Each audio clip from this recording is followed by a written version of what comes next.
I know one of your pet peeves in talks that we've had is just this concept that as years and a decade or so has passed, year-round sports participation has become increasingly the norm, or whether it's parents or coaches or even athletes to each other. It feels like, if I'm not going at it every single day, if we're not always competing against the very best, we're going to fall behind. And there is some truth to that at times, but it also seems like we've gotten into this overtraining mode. There's even some studies out that look at injury rates and just that constancy of year-round, non-stop same movement patterns leading to overuse injuries more. And tell me a little bit about, I know you have a little bit of a different take on whether or not constant year-round is required.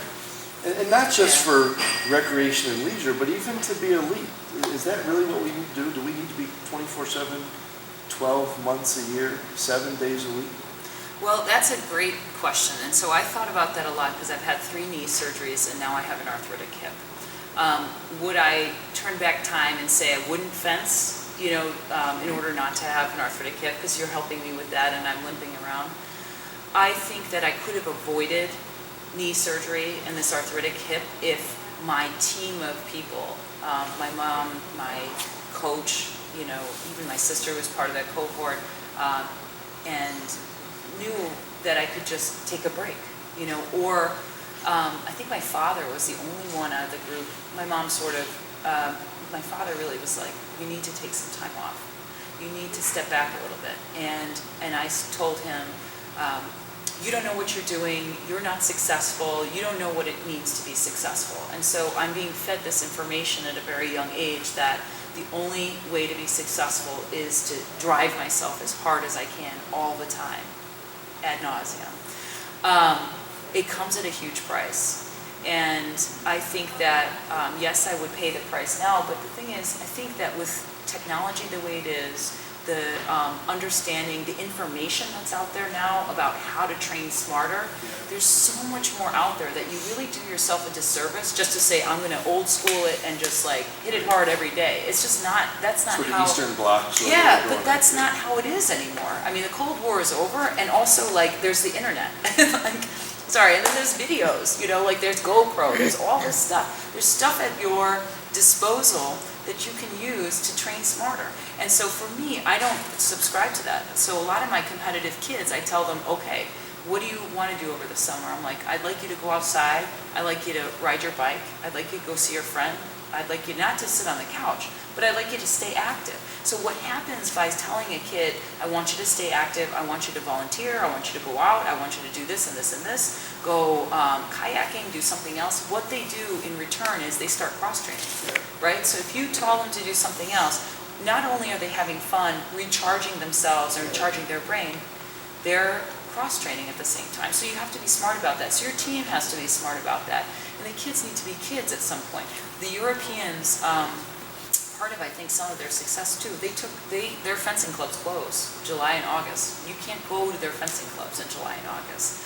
And I used to always think, oh man, that's my edge over them. But, Valentina Vitsali, she fenced till she was in her late 30s. I would love to fence, but I have a hip injury. So, I think it's really important to sit back and be more understanding of what's happening in your body. And also, just to, I've told you this, read the manual. It's like the iPad, the iPhone you have needs to be charged every once in a while. It's the same for your body. Your body's the same thing. Your body needs to be recharged. Your mind needs to be recharged. So people don't understand how much actually happens in the rest period. And it doesn't have to just be rest where I'm laying on the couch. I think people underestimate the power of what rest period can do. Watching video with a coach, just watching video of fencing. That's what I have the kids do. And just anything, like working on sports psychology. Maybe I'm going to do some more cross-training, different kinds of weights, get in the pool or something else. It's an active rest versus a passive just sitting around. Exactly. So you need your mind going. Even go and read a book about something else. It might inspire you and it might get your brain going. So I think for me, the approach has to be very balanced. And I think part of the problem is that you really need to have a really good coach and you really need to have good people surrounding you. to help you through that, so that the kid, when they have the reaction like I did, you don't know what success is about, you don't know whatever, but the coach has a lot of power. So, being able to say, not just go home and rest. I mean, that's great. Go home, watch a video for an hour, focus your athlete, go home, watch It's very a video difficult for athletes who aren't being driven by the passion of the parent, but truly have that inner desire. They love it. If you weren't Right. practicing, I'd be out in the yard playing. I'd be Right. with my foil, I'd be with my sister, we'd be going at it. Right. Who have that love to Right. be able to step back and think that they're not missing out on something, but having that wise perspective in the background and from more than one person telling them, you're Right. not going to lose out by taking a little time off is so valuable. Coaches and parents out there just really don't understand how valuable what Iris just shared is, that there's so much these days, and oftentimes it is parents who are in more traditional sports, team sports with soccer and basketball and all these other team-based sports we're getting our kids lots of opportunities, but in the process, we're driving them into the things that Iris is talking about, which is constant overtraining, thinking the only way to get better and to get an advantage and to get to the top, if that's the goal, to get a scholarship or play long-term, is that you've got to be grinding away. And as she said, it takes a toll on your body. And there's real value in cross-training and in active resting, leading away. It's so cool to hear you say that, because I think a lot of people think, sort of like what you said, yeah, you're telling me that, but what Olympics have you been to? Right. What D1 scholarship did you have? And if the Right. coach or the parent or whoever doesn't come from a position of authority from that, they sort of downplay it. But boy, when you hear an Olympian tell you it doesn't need to be constant, and cross-training is valuable, and rest and active rest and Right. mental imagery are valuable, Right. that's powerful. It's very powerful, because your body is one piece, the mind is another. And if the mind doesn't have a chance to just step back and gain perspective, then you run the athlete. You have a huge problem. The athlete's going to run into a wall at some point. So you want them to be going for long term. You want this athlete to continue to give back. It's like your car, right? You want to keep running your car, but if you don't bring it in for oil change or maintenance, it's not going to run for you. It's the same thing. The body and mind will do what you want it to do, and you can push it to an extreme. But why push it to the extreme every day if you can train smarter? And you have to do your due diligence and research. It's the same thing. Ask yourself, why are people doing that? Not just stepping out and just doing it. It's the same thing. I resisted a very long time to have 4-year-olds start fencing because now programs start at 4. I mean, I lose kids at 4 years old, which is crazy, because parents are looking to start Competing in some other sport. Yes, and so they're looking to have the kids be, elite at like 4 or 5, and that's not, my kid is 4 and she tries a little fencing, but it's for fun. Things are for fun. She goes out and she kind of, has a little fun, and I think we don't realize how much kids learn in sports through just having fun. I doubt Pele, at 6, was kicking the ball around doing drills. I think he was outside playing with his friends, just laughing and just playing. So, I mean, that's part Which of you were when you were poking Felicia. Yeah, well, we didn't really have practice. I mean, at 6 years old, we were having fun. We were playing games. That's why I liked it. We were playing games, and so, I mean, that's part of the issue, is that I think people start way too soon training kids at 6 to be an Olympic athlete or D1 scholarship athlete. And so, I run my program that way. And maybe my kid at 10 years old isn't going to win, the national championships, but I know over the long term I'm going to have a well-rounded kid who's going to be good in academics, they're going to be great in fencing, they're going to enjoy themselves, they're going to have friends. And then with that, the diligence and the training that they do on their own, and if they like it, they're going to do more and more on their own. And the studies do show, and there's a book called Peak that really talks about how a lot of this edge that we talked about comes from diligent practice on your own. Like going home and saying to yourself, if I really want to be good, I'm going to watch some video. And not having the coach constantly prompt you. I'm not saying to overtrain, but I'm saying if you love something and you're having fun with it, you'll be good at it. You will. I think it's awesome. 2 things. One is about coaches and parents, don't rob your kids of the fun of their sport. It was so neat to hear you talk about how playing and laughing and just having fun with Felicia, sort of for Iris, it led down the path to becoming great someday. Right. But it didn't start by a grinding, organized, structured, Right. overly serious process. You Right. kept your passion for what you did, and I think so often these days we get so serious and so organized so early with structured coaching, as not that it's bad, it's awesome, but it becomes the only interaction you have with the sport, Right. that it robs them of the fun and passion too early. Right. Ask yourself why. Why are you doing this? You know, why is the coach having them run drills or suicides at like 7 or 8? Ask yourself why. You know, before you just let the coach say, I'm sure the gymnastics has lots of Russian coaches, with the Russian accent, you should do it this way. This is how we're doing it for years. Okay, great, but ask yourself why, because every kid is different. Just because the Russian program or, taking a, ton of kids and just molding them into one thing is one thing, but having your kid be the special and unique thing, and then pushing them into a mold, ask yourself why. As a parent, ask yourself why those things are happening, and then question.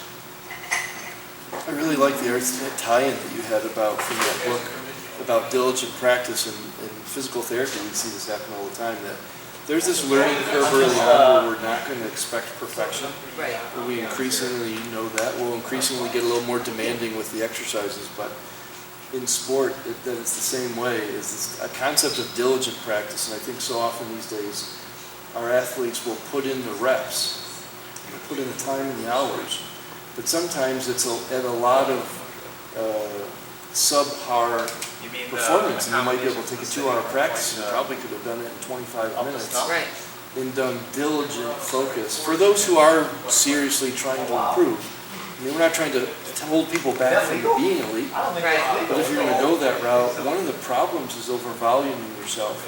And sometimes that's because you're just counting the clock or counting the number of reps, getting things in that aren't diligent. They're not. Right. Another way that someone has said it is, it's not practice makes perfect, it's Right. perfect practice makes perfect. And just talk a little bit more about that concept of diligent practice and how that's different from just sort of run-of-the-mill practice sessions and opening up a book or going on the internet and finding Right. 4,000 drills to do for somebody. Right. So that's the thing, is I think that we don't understand. So we have this body, but the mind drives the body. So if the mind isn't totally engaged and focused in on the task, it's not going to imprint and compute into the system as much. So I used to think that. So, for example, someone said the other day, if you really want to get stronger in the gym, put your iPod away. Put your iPod away. Because you think that it's driving you harder by putting music in your ears, doing a lift or something like that. But it's not, you have to fully engage the mind in order for the body to respond. And so one of the things the trainer says is put your iPod away, or put your music away, because you really want to be engaged. The only way you're engaged is if you care. And so that's part of it too, right? So that love feeds into caring, which feeds into the mind to tell yourself, let's focus on this task because we want to do it, we like it. And so the task is done and focused. And that's why I tell the kids, or the parents too, if your kid is being forced in the car to come here, it's just not going to work. Even if their body was here for 2 hours, it's just not going to work. They're never going to be good. Good to their potential. Right. They're not going to reach their potential unless they go, all right, I want to get in the car, and even though this is hard, I'm going to get in the car and I'm going to learn something. And they have to be present and engaged in practice. And that's why also, again, it comes full circle with the rest. So if your brain and your body are tired, you will not imprint the information into your body and brain that you need to. It becomes a wasted time and effort. Because you come in, your mind isn't into it, your body isn't into it. So for fencing, if you move your hand just even a little bit, it makes a big difference, right? So that, I think, again, what made me very good too is that the precision and the focus that it took that my coach forced You were doing diligent practice before they wrote the book. Yeah, before they wrote the book. But they, everyone, even the musicians, they go home and they practice. And if the coach says, don't move your hand to, or fencing subtleties in the details. But you can't get the subtlety and details if you're tired, if you're not engaged, if you don't care, if you don't love it. So that's the difference between someone walking in and just fencing and someone who wants to train. So for those of the kids in your sport and fencing at the club here who are in that pushing toward elite, trying to be the best, not just recreational sort of, Right. I want to learn fencing and have fun, and that side's obviously awesome, but for those who are really working toward it, you talked about being fully present. Right. Is that something that you feel like is, as an athlete and an elite athlete and all the elite athletes you've known, is that something that elite athletes sort of just own, or is that something that partly gets learned or can be coached? The staying present in the moment. Yeah, learning how to even just get present. Staying is the second Right. part, right? But even just walking in and figuring out, how do I be present here that the diligence going on can take its toll on me versus it sort of flies over my head, even though there's opportunity to learn and grow, but I'm sort of not here fully. So that's where a good coach comes in, right? So at a very young age, you don't really understand what it means to be in the moment.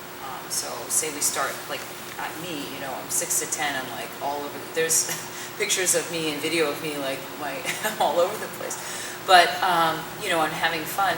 But the coach, when they work with you, they're able to kind of mix the vegetables with the good stuff, the stuff you really want to eat. You know what I mean? So they're trying to focus you in a way. Yeah, and the vegetables drill, aren't the good I like vegetables. So, but they are teaching you how to stay in the moment through the drills and the things that they're giving you, right? So you're like, for example, when you do the work with me at PT, you're not explaining all that background behind.